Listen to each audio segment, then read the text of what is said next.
every challenge with the desire to make people's lives better and to give every Arizonan an opportunity to thrive. Had the opportunity this morning to be with Governor Hobbs in Wilton as we broke ground on an accelerator that will add to the economic vibrancy of this community. Please help me welcome a champion for community colleges, a champion for Yuma, a champion for Arizona, Governor Katie Hobbs.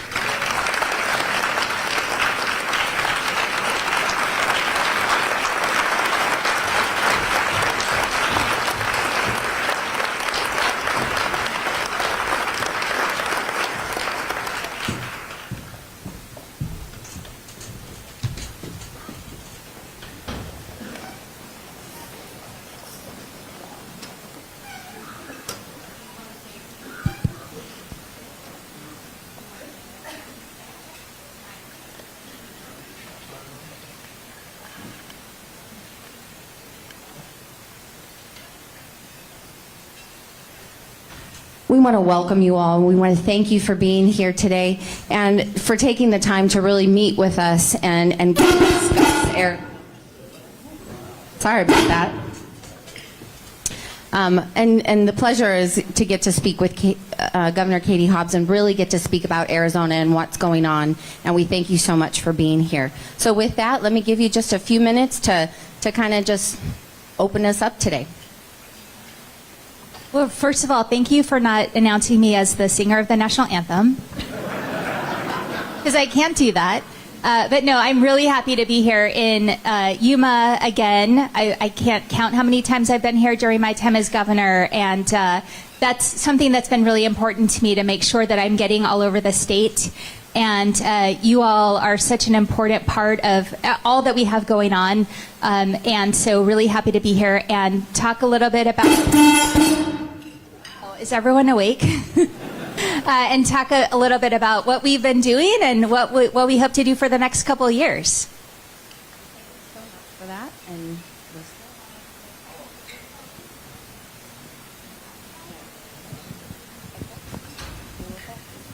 sorry about that. I guess we will share today. With that, let's not waste any time then, and we'll go ahead and get to the questions, because I know that's why you're all here. So with that, Governor Hobbs, you've emphasized the importance of border security, particularly in combating drug trafficking, which I know is on everyone's mind, with an emphasis on not bringing harm to Arizona families at the same time. So with that, how is your administration working with federal agencies and local law enforcement to address the ongoing challenges of illegal immigration and border security in Yuma County?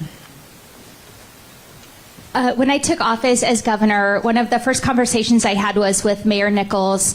It was primarily in his role as the president of the League of Cities and Towns and talking about city priorities. But then he took off that hat and put on his mayor of Yuma and border city on, and we talked about some of the issues faced here as a border community, and just the lack of federal resources and support. And so, you know, a lot of times we tend to say, oh, it's a federal issue, but all of you all know here that we can't just kick it to the feds.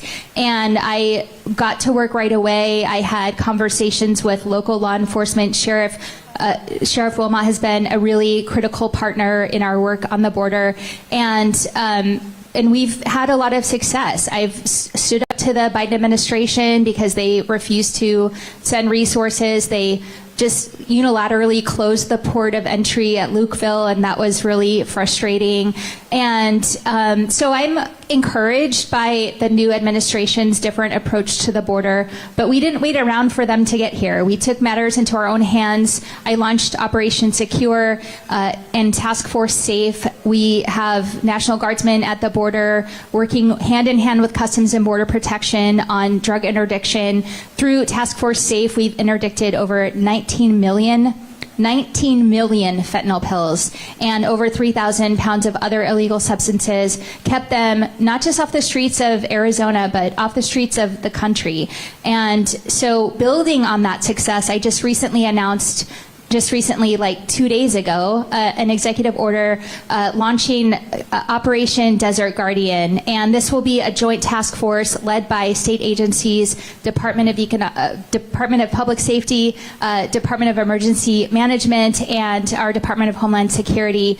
Really, again, building on the success of Task Force SAFE and focusing on how we can disrupt the continued cartel activity, especially in those areas that are not currently enforced between the ports of entry.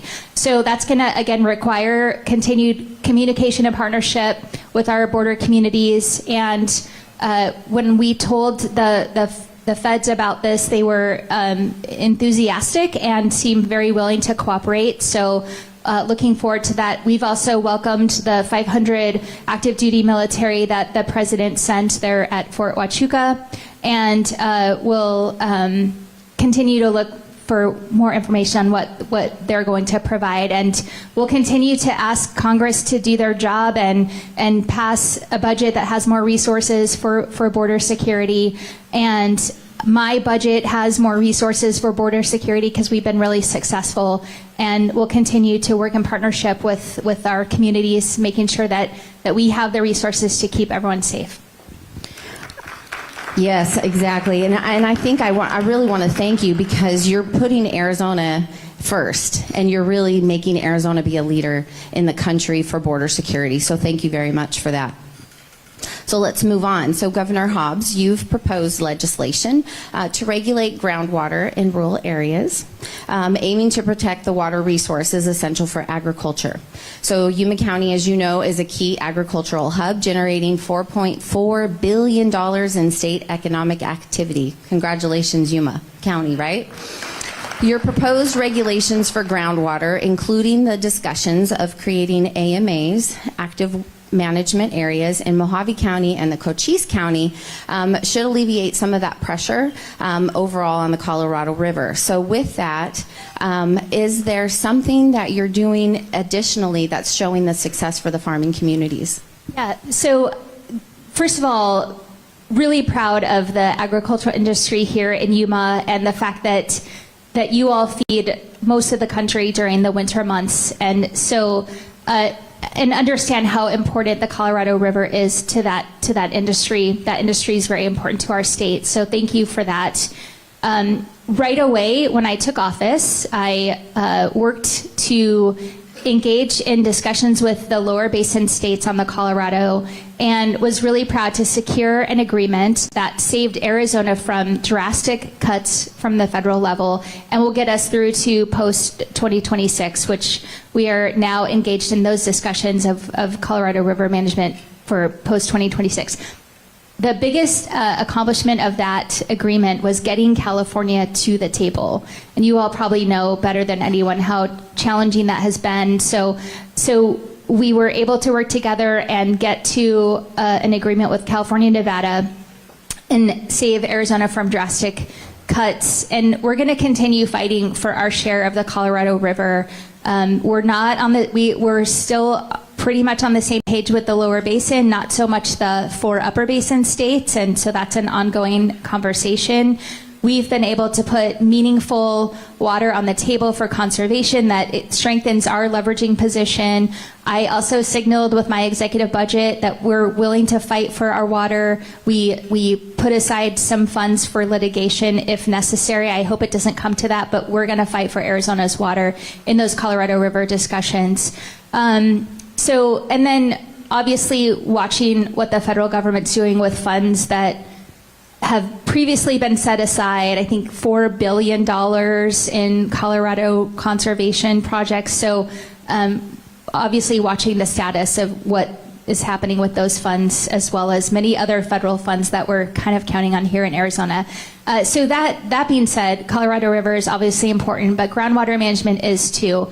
So we proposed the Rural Groundwater Management Act, which has bipartisan support from rural areas across the state. And it's really critical for protecting our groundwater where it's not regulated right now and giving rural communities more flexible tools to manage than they would have under an AMA. I did declare an AMA in Wilcox because they couldn't wait until we got legislation done. We worked really hard to get this legislation across the finish line last legislative session. I'm really optimistic that we will be able to do it this year. And then Wilcox can transfer into this new management tool, which provides more flexibility for rural communities. Your leadership here on water has been really critical to these discussions, and so I really have appreciated it. And we will need all the voices in the room to put the pressure on the legislators that have continued to block meaningful water reform to get this over the finish line. But you all have been part of the discussion to get us where we are today, and so really grateful for that. Fantastic. So another question to go along with that. So along with that success, is there any plans then going forward for Arizona to do desalination projects or new infrastructure builds perhaps? So fixing crumbling infrastructure right now when it comes to water is really critical when we talk about conservation, but augmentation is absolutely a longer term part of the discussion and a longer term solution. And there have been plans for a desalination plant. It's not on the front burner right now, and any actual of that coming to fruition is a long way down the road. And obviously, we have to talk about where that water comes from, whether it's our friends in across the border or across California, and there's a lot of infrastructure that goes along with that. And so just a lot of work to be done till we get to the finish line with a project like that. All right. Well, thank you. It sounds like at least it's on the horizon, that it's something that discussions haven't been completely stalled on. So thank you. Okay, so let's move on. You've highlighted the importance in the past of economic growth and job creation, focusing on making Arizona a hub of manufacturing and supporting small businesses. You have emphasized the need to strengthen cross-border trade relationships, particularly with Mexico, which is vital for Arizona's economy. So what strategies do you have in place to attract new businesses and industries to Yuma County to diversify our demographic beyond agriculture? So obviously agriculture is a very important part of the economy here in Yuma, but it is certainly not the only part. And the groundbreaking I was at earlier today at Arizona Western College is a perfect example of that. That center, the Future 48 Accelerator, is going to train people in electrical technology, solar installation, broadband fiber, advanced manufacturing, all industries that aren't just growing up in Phoenix, that are growing here, and we need the workforce here.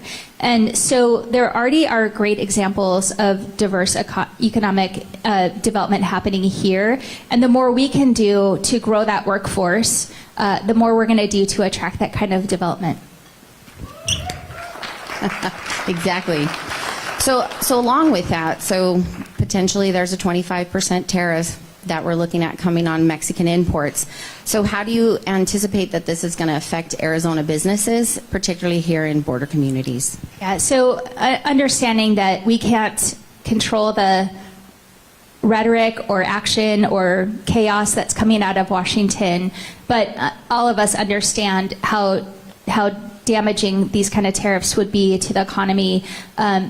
First and foremost, the fact that we have worked to diversify the economy is a really critical piece there, and we'll continue to do that.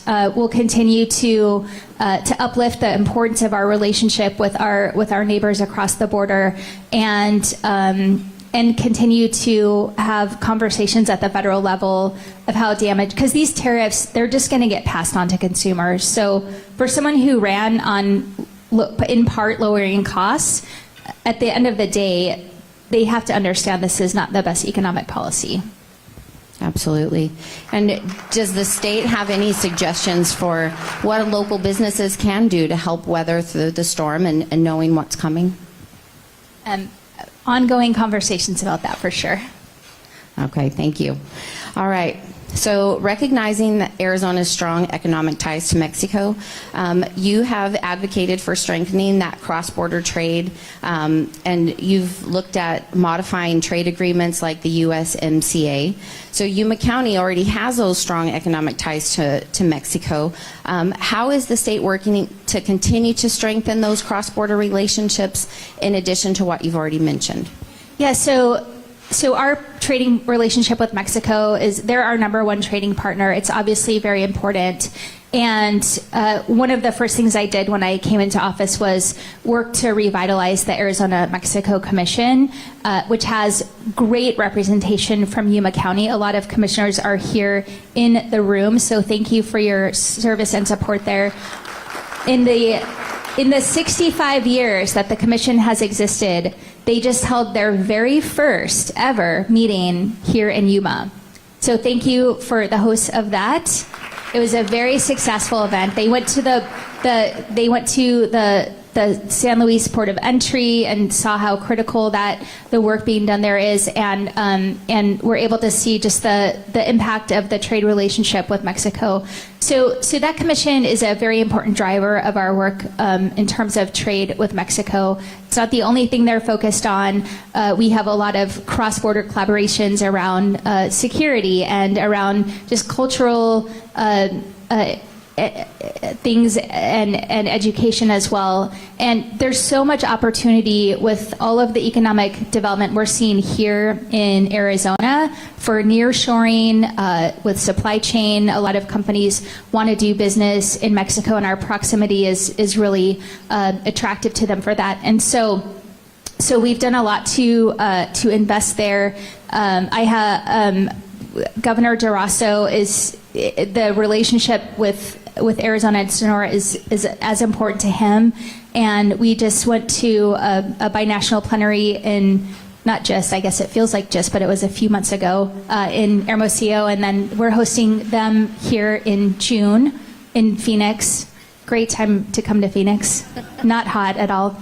But no, it's so we're doing a lot of work there. It's very critical, and again, at a time where there's a lot of just heightened rhetoric, that relationship is, and the work we do to continue to cultivate that is more important than ever.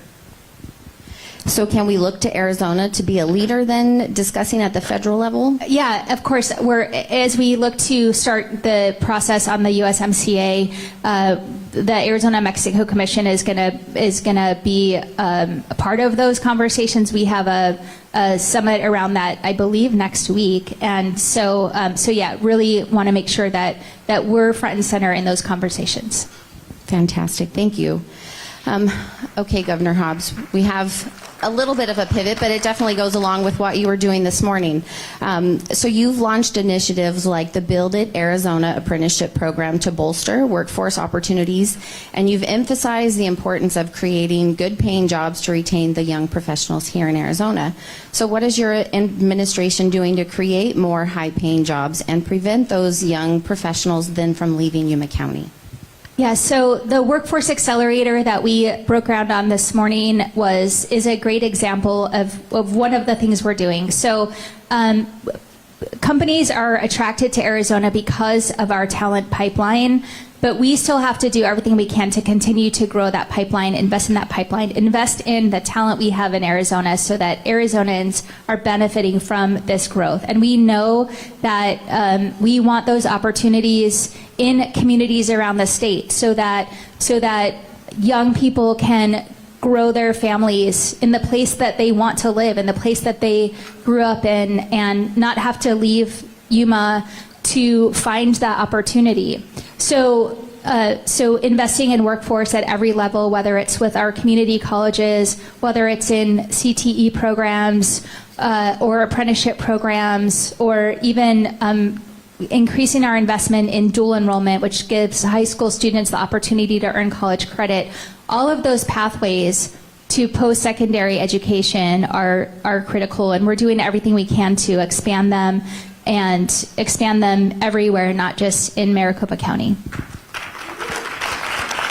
I think that's fantastic. And coming from a workforce development background and working with Arizona at Work grants, I'm just really curious. We had a very difficult time getting apprenticeship programs up off the ground, working with business and industry. Is there some supports that the state is looking at doing to support industry to help with that apprenticeship issue? So we've really I established recently the workforce cabinet, which really is aligning, because there's a lot of workforce work happening across the state and across state agencies, but not always together. Sometimes it's siloed, which we know can happen in government. So wanting to really align all of those initiatives so that we're not duplicating work and that we're just taking the most advantage we can of the limited resources we have. And so so that cabinet really aligns all of the workforce initiatives we have in Department of Economic Security, which you mentioned that our grants, our Office of Economic Opportunity, which is housed with the Arizona Commerce Authority, with Department of Veteran Services, with healthcare workforce is a big issue, and so just really working to align those, and I think making sure that we're just maximizing the limited resources and doing as much as we can for workforce development. I think we can all definitely appreciate that, and our youth in Yuma, we have such talent, and it's growing incredibly with the youth seeking higher paying wages and looking for careers that really fit them well. So we do appreciate that, and I think another piece that we would really like to see maybe come from the governor's office is tax incentives, possibly for business and industry to really help support that. Is that something that could be on the table? Talk to the legislature. You need a majority vote in the legislature, but yeah, absolutely. Okay. All right. So talking about education. So education we know is a priority for you, and you've also been focusing on improving the access to quality K-12 education. We have lots of parents in the room, and in rural areas has been a focus for you. And addressing potential impacts of the federal policy changes on Arizona's education has been a priority for you as well. So what is the state doing to help improve access to quality K-12 education, specifically in rural areas like Yuma County? Yeah, so Arizona has been a place where school choice has really thrived, but you know, as a legislator, when I was in the legislature and now governor looking statewide, I know that that school choice is not spread out equally across the state. And our public classrooms are the place where we grow opportunity for every student in our state. And we have to be able to provide that equal access to the opportunity, no matter what someone's zip code is. And so, you know, when I go to communities and people bring up the ESAs, there's not as much private school opportunity in a community like Yuma as there is in Phoenix. And so I remember specifically being in Sholo, and these folks said, look, we're sending our tax dollars to Phoenix so that kids can go to private school in Paradise Valley, kids whose families can already afford to send them to private school. They don't have the same school choice. And so we need to maximize our education dollars for public schools where we can ensure that every student has access to that opportunity. And so a big initiative, and it has been an initiative since I got into office, is really working to put some common sense guardrails on the ESA program, so to ensure that it is not bankrupting us and using all of our public education dollars so that a handful of students can go to private school and then the students in our public schools get shafted. And so I made that proposal again this year in my executive budget, and our proposal calls for some reasonable income caps. There's no other entitlement program in the state that doesn't have income caps. It just makes sense in a program like this, as well as some key transparency features that just protect our taxpayer dollars. So that's number one, and maybe the biggest initiative that we have around education. The other thing is Prop 123, which, as you might remember, was passed by the voters in 2016. It was increasing the distribution from the State Land Trust. And so we have right now a once-in-a-decade opportunity to renew this, to continue to make this critical investment in our public schools and hopefully pay our teachers some more so that they'll stay in our classrooms. And so that's going to require a referral from the legislature to go to the voters sometime this year. And we've been working with stakeholders across the aisle, a wide array of stakeholders, to get a Prop 123 renewal to the ballot that invests in schools and doesn't tie schools' hands too much, and that the voters will pass. So that's the second thing. And then the third thing is the aggregate expenditure limit, which is a constitutional limit on spending. And where we're at with education funding today, our schools are hitting it every single year, and it creates a huge level of uncertainty where administrators think they might have to shut their doors early if they hit the cap and can't continue spending the funds that they already have. And so I think it would be a good idea to permanently address that, because every year it gets used as a political football in the legislature. And if we could stop having that fight and just get rid of it altogether, that would be great. So that's another, just in terms of funding and getting rid of a headache that schools have to deal with and creating certainty that they can spend the funds that they already have. I think we'd all like to see that. Now, I know you don't have a crystal ball, but in the political world that we're living in right now, we kind of need one. The U.S. Department of Education is potentially on the chopping block. Is Arizona prepared in some way to deal with that? Is there already a way that we're headed? So I think I wish I had a really good answer for this question, but there is uncertainty in a lot of areas. Education is certainly one of them. And I think that the average person doesn't realize how much we rely on federal funds for basic things like education and for healthcare and so many other things. And it's not like these aren't already our dollars. We pay taxes to Washington, D.C., and those taxes should come back to us in the services that we need. And so all these cuts, I'm not going to pretend to understand why they're going about this the way that they're going about this, but it is just like creating all this chaos, all this uncertainty, evidenced by your question. And, they're talking about getting rid of the Department of Education. But I think without an understanding of what that would actually mean or do, we can't just get rid of everything and just have charter schools everywhere, because then we erase the equal opportunity that we have. And so is Arizona prepared to fill a gap if we lose all of our federal education funding? 100% no, we're not. We don't have the resources. Those resources are our tax dollars that go to Washington, and I don't know what they're going to do with them in Washington if they're not spending them on education. But that's the same with healthcare, which I think there's a question about that too.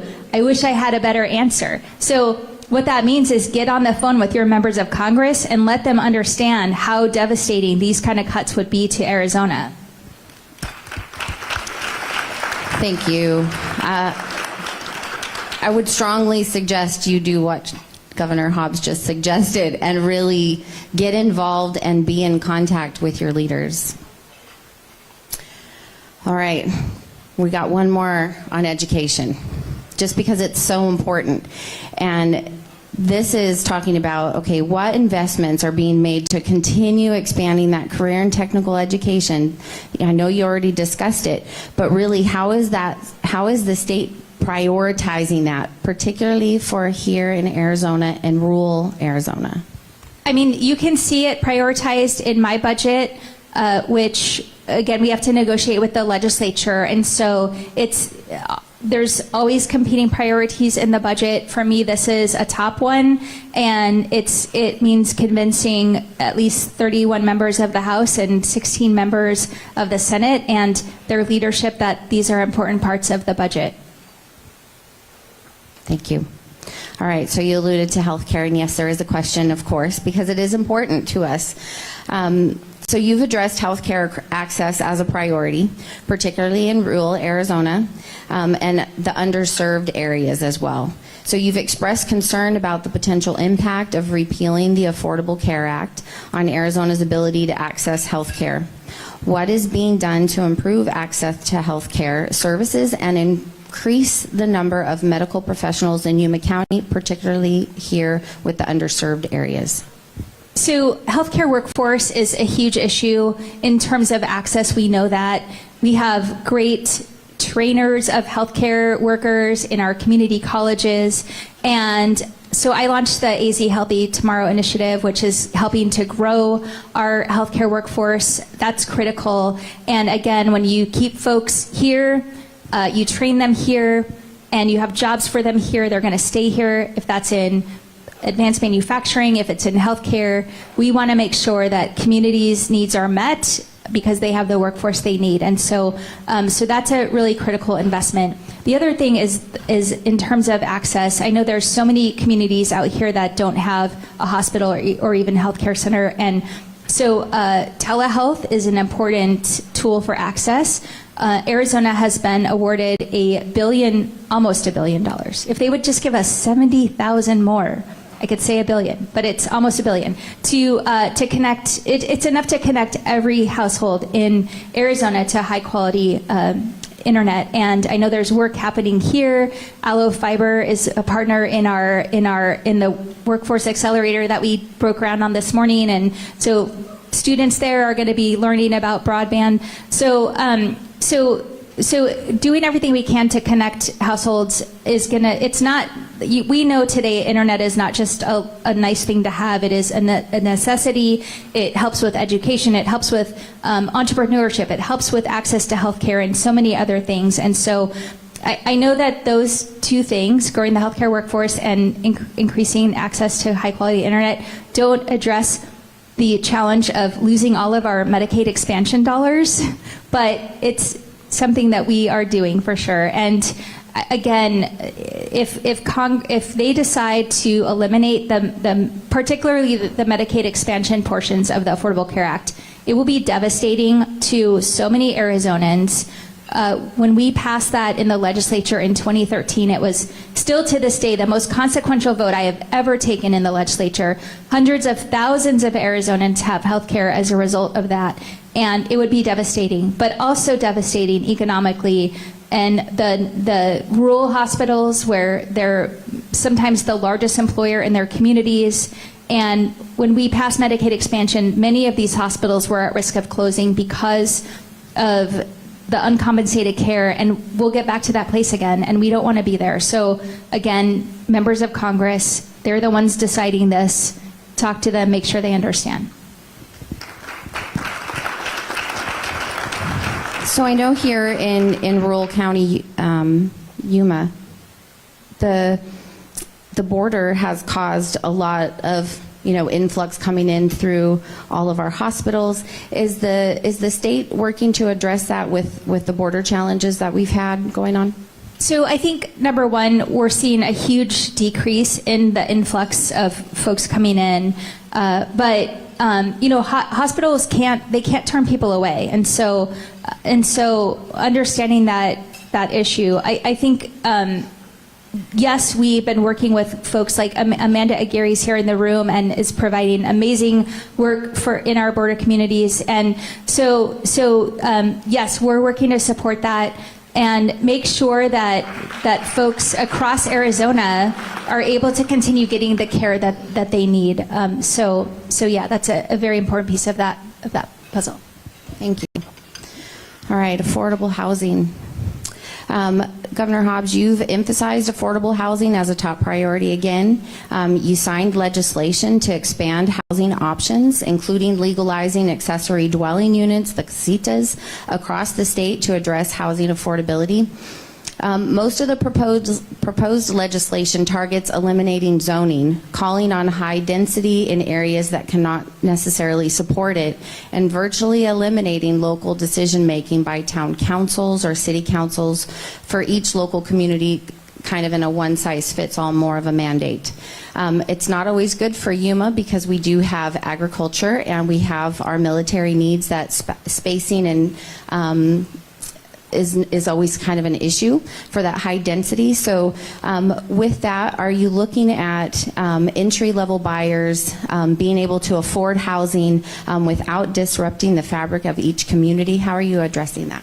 Short answer, yes. So I'm not a fan of one-size-fits-all mandates, and we worked really hard last year to get some compromise legislation over the finish line that helped reduce some of the barriers to building housing. And I know that not every city was happy with every piece of legislation, but it showed what we can do together if we work to compromise. And I know that the bill that really eliminated all the zoning and the known as the starter home bill, that is back again.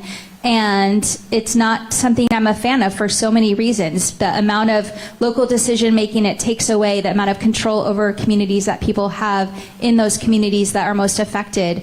But also there's nothing in the legislation that ensures that these houses that are built are more affordable. Just because you put something on a smaller lot doesn't necessarily mean it's going to be affordable. And so that's, I think, the biggest issue there. And so, we're at the table. I know that the league proposed an alternative to the more aggressive starter home bill. So I'm hopeful we can get to a place of agreement that will actually result in more affordable housing. And affordable housing is an issue in every single community across the state, whether it's rural or urban. And the issues are different. So again, a one-size-fits-all solution isn't going to necessarily work. And we need to be able to make sure that communities can still have a big say in how they're addressing those issues in their communities. And the state, we've worked really hard under my leadership to be a better partner. Our investments in affordable housing and home ownership have been really important, and they'll continue, hopefully. The legislature sometimes has different priorities when it comes to housing, but we'll keep fighting for those investments. Well, Governor Hobbs, we want to thank you so much for being here today. And with that, is there anything that we didn't touch on today that you want to make sure that Yuma County knows and is aware of that's going on in your office? Well, I think we covered everything that was the highlights of my State of the State address. So those are the priorities. But just it is so important to me to come to our communities. I love coming to Yuma, mostly because I never leave without Mr. G's, and today included. But no, I just thank you for having me. And it's important to me that all of Arizona knows I'm focused on all of Arizona and not just the big city parts of Arizona. So thanks for having me, and I hope to be back many more times in the next 6 years. Fantastic. All right, with that, let's all please stand and let's give Governor Katie Hobbs a round of applause. Thank you.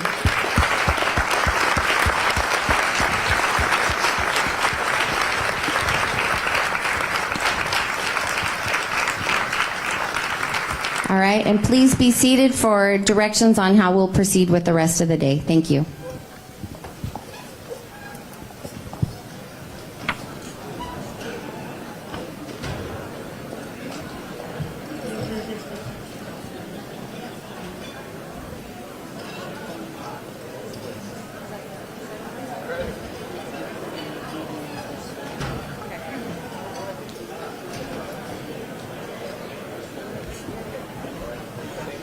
On behalf of the Yuma County Chamber of Commerce, as the Board of Directors, I would like to thank you guys all for attending today, and thank Governor Hobbs for being here and giving us a state of the state with her fireside chat with